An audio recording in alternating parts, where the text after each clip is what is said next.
रामराम मंडळी. आज आपण अशा एका जखमेवर बोट ठेवणार आहोत जी आज महाराष्ट्राच्या ग्रामीण भागात ठसठसते. ती जखम म्हणजे शेतकरी मुलांची लग्न न होणं. आज सगळीकडे एकच चर्चा आहे. मुलगा शेती करतोय हे ऐकलं की मुलीचे वडील हात झटकतात. हे असे का घडतंय? यामागे पालकांची मानसिकता, मुलींच्या अपेक्षा किंवा शेतीतील अनिश्चितता यापैकी कोणतं कारण आहे? हे जाणून घेण्यासाठी येथे एका ज्येष्ठ शेतकऱ्याला आमंत्रित केले आहे. आपण त्यांच्याकडून या प्रश्नांची उत्तरे जाणून घेऊ. यासात. नमस्कार शेतकरी दादा, आपण काय सांगाल? शेतकरी मुलांची लग्न न होण्यामागे नेमके काय कारण असेल? नमस्कार मॅडम, खूप चांगला प्रश्न विचारला आपण. मला या ठिकाणी माझे मत मांडायचे आहे. मुलीकडच्यांना पहिली गोष्ट काय हवी असते तर ती म्हणजे स्टॅबिलिटी. त्यांना वाटतं महिन्याच्या 1 तारखेला पगार पडला की आयुष्य सेट आहे. पण मित्रांनो, गेल्या 2-3 वर्षात आपण पाहिलं मोठ्या कंपन्यांनी ले ऑफ केले, नोकऱ्या गेल्या, पण शेती कधीच बंद पडली नाही. शेती हा जगातला एकमेव म्हणजे असा व्यवसाय आहे जो कधीच मंदीमध्ये जात नाही. मग जो मुलगा जगाचा पोशिंदा आहे तो अनस्टेबल कसा? पालकांनी हा विचार करण्याची वेळ आली आहे की 10,000च्या नोकरीसाठी शहरात भाड्याच्या खोलीत खितपत पडण्यापेक्षा स्वतःच्या 10 एकरात राजासारखं जगणारा शेतकरी मुलगा काय वाईट आहे की नाही? मुलगी आणि तिचे पालक यांचा शेतीकडे पाहण्याचा दृष्टिकोन कसा आहे हे आम्हाला जाणून घ्यायचंय. आज समाजात शेतीला व्यवसाय न मानता मजबुरी मानलं जात आहे. जो मुलगा अभ्यासात कच्चा असतो किंवा ज्याला नोकरी मिळत नाही तो शेती करतो असा एक समज झालाय. हा समज आपल्याला बदलावा लागेल. आधुनिक शेती करणारे तरुण आज लाखात नाही तर कोटीत खेळत आहेत. हायड्रोपोनिक्स, पॉली हाऊस, सेंद्रिय शेतीपासून यातून मुलं प्रगती करत आहेत. जेव्हा शेतकरी मुलगा स्वतःला शेतकरी न म्हणता ॲग्री बिझनेसमॅन म्हणून सादर करेल तेव्हा जगाचा त्याच्याकडे पाहण्याचा दृष्टिकोन बदलेल. काही वेळेस असंही म्हटले जाते की ग्रामीण भागातील मुलींना शहरी जीवनशैलीचं आकर्षण वाटतं. वास्तविकता काय आहे? मुलींना शहरात का राहायचं असतं? कारण तिथे सोयी आहेत. 24 तास पाणी, वीज, मनोरंजन आणि मॉल. ग्रामीण भागात आजही रस्ते, वीज आणि आरोग्याच्या सुविधांची वानवा आहे. नाही येत. ग्रामीण भागात रस्ते, वीज आणि आरोग्याच्या सुविधा नाहीत. सरकारी यंत्रणेचा हा मोठा अपयश आहे की त्यांनी ग्रामीण भाग इतका विकसित केला नाही की तिथल्या तरुणांना शहराकडे धाव घ्यावी लागू नये. जर गावातच चांगल्या शाळा, हॉस्पिटल आणि इंटरनेट असतं तर कदाचित मुलींनी शेतात राहायला पसंत केलं असतं आणि शेतकरी नवऱ्याला नकार दिला नसता. हा लढा फक्त लग्नाचा नाही तर ग्रामीण विकासाचा सुद्धा आहे. शेतकरी मुलांचं लग्न न होण्यामागे मुलांच्या बाजूने काही आत्मचिंतन करण्याची गरज आहे काय? आता या ठिकाणी थोडं जर वेगळं बोलणार आहे. तरुण मित्रांनो, आता थोडं आपल्याबद्दलही बोलूया. मुलगी शेतकरी नवरा नाकारते तेव्हा ती फक्त व्यवसायाला नाकारत नाही तर कधी कधी आपल्या राहणीमानालाही नाकारते. आपण शेतात राबतो हे अभिमानास्पद आहे, पण आपण स्वतःच्या व्यक्तिमत्वावर, पर्सनॅलिटीवर काम करतो का? आपली संवाद साधण्याची पद्धत, आपलं ज्ञान, आपली व्यसनं यावर आपल्याला काम करावं लागेल.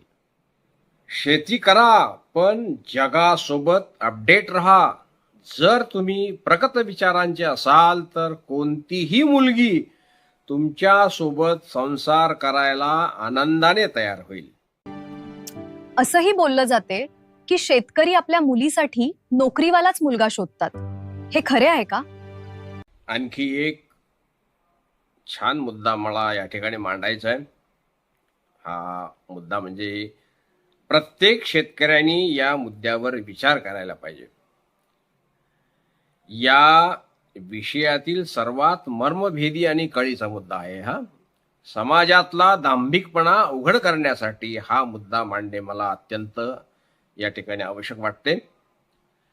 अनेक शेतकरी स्वतःच्या मुलासाठी मुलगी शोधताना दमतात, थकून जातात, पण स्वतःच्या मुलीसाठी मात्र नोकरीवालाच मुलगा शोधतात. खरी गोष्ट आहे की नाही? शेतकरी मित्रांनो, आता एका अशा मुद्द्यावर बोलूया जो ऐकायला कदाचित थोडा कडू लागेल, पण ते आजचं जळजळीत सत्य आहे. आज अनेक शेतकरी बाप तक्रार करतात की माझ्या मुलाला मुलगी मिळत नाही. पण याच बापांना जेव्हा स्वतःच्या मुलीच्या लग्नाचा विषय निघतो तेव्हा ते काय म्हणतात? मुलगा शहरातला हवा, त्याला खात्रीशीर पगार हवा, शेती असली तरी चालेल पण तो शेतात राबणारा नको. शेतकरी मित्रांनो, आपल्या स्वतःच्या छातीवर हात ठेवून विचार करा. ही विचारसरणी बदलली पाहिजे. हे शेतकऱ्यांचे विचार बदललेच पाहिजे. म्हणजेच शेतकरी मुलांच्या लग्नाचा हा प्रश्न लवकरच सुटू शकतो. आपण आता सांगतेकडे वाळूयात. तुम्ही शेतकरी मुली आणि मुलींच्या पालकांना काय सांगाल? विचार करा, जर एक शेतकरी दुसऱ्या शेतकऱ्याचा जावई व्हायला तयार नाही तर आपण व्यापाऱ्यांकडून किंवा नोकरीवाल्यांकडून काय अपेक्षा करणार? आपण स्वतःच आपल्या व्यवसायाचा अनादर करत आहोत का? आपण म्हणतो शेती हा उत्तम व्यवसाय आहे, मग आपल्या पोटच्या मुलीला त्याच व्यवसायात द्यायला आपण का घाबरतो? ही विचार करण्यासारखी गोष्ट आहे.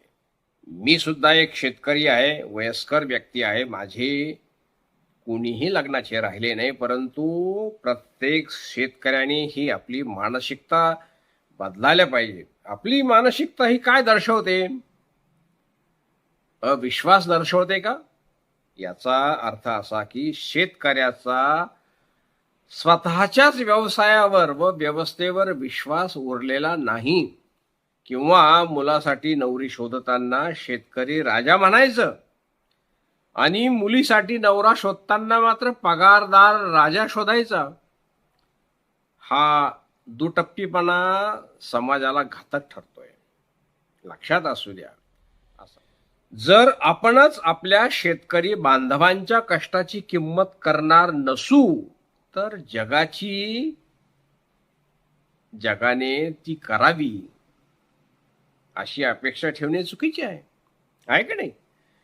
ज्या दिवशी शेतकरी बापाने अभिमानाने सांगायला सुरुवात केली की माझा जावई शेतकरी आहे आणि तो माझ्या मुलीला सुखात ठेवतोय, त्या दिवसापासून या सामाजिक समस्येचा शेवट व्हायला सुरुवात होईल. आणि मुद्द्याचं बोलायचं म्हणजे बदल, हा जो आपल्याला बदल करायचा आहे, हा बदल शेजाऱ्याच्या घरातून नाही तर स्वतःच्या घरापासून आणि स्वतःच्या मानसिकतेपासून झाला पाहिजे. तुम्ही स्वतःच्या मुलीसाठी शेतकरी मुलगा शोधायला तयार आहात का? हा प्रश्न आज स्वतःला विचारून बघा. माझं मुलींच्या पालकांना एकच सांगणं आहे, हुंडा देऊन शहरातल्या मुलाला मुलगी देण्यापेक्षा कष्ट करणाऱ्या शेतकरी मुलाचा हात धरा. शहरातल्या प्रदूषण आणि महागाईत तुमची मुलगी घुसमटण्यापेक्षा गावाकडच्या मोकळ्या हवेत ती सुखात राहील. लग्नानंतर शहरातली मुलगी जर सासरी आल्यावर शेती सांभाळायला मदत करू शकते तर तिला कमी का लेखायचं? बदलाची सुरुवात ही आपल्या घरातून व्हायला हवी. आणि शेवटी मी हेच सांगेन की शेतकरी मुलांची लग्न न होणं ही केवळ एक वैयक्तिक अडचण नाहीये, तर हे एक सामाजिक संकट आहे. आणि याला नेमके जबाबदार कोण आहे? पालकांची मानसिकता, मुलींच्या अपेक्षा की शेतीतील अनिश्चितता? जर शेतकरी मुलांची घरं बसली नाहीत तर शेती वारसा संपून जाईल आणि उद्या आपल्या ताटात अन्न कुठून येईल हा विचार आजच करा. आणि मला आणखी एक म्हणायचंय की हा व्हिडिओ विशेष करून मुले आणि मुली या दोघांच्याही पालकांना बघायला लावा. तुम्हाला काय वाटतंय कमेंटमध्ये नक्की सांगा.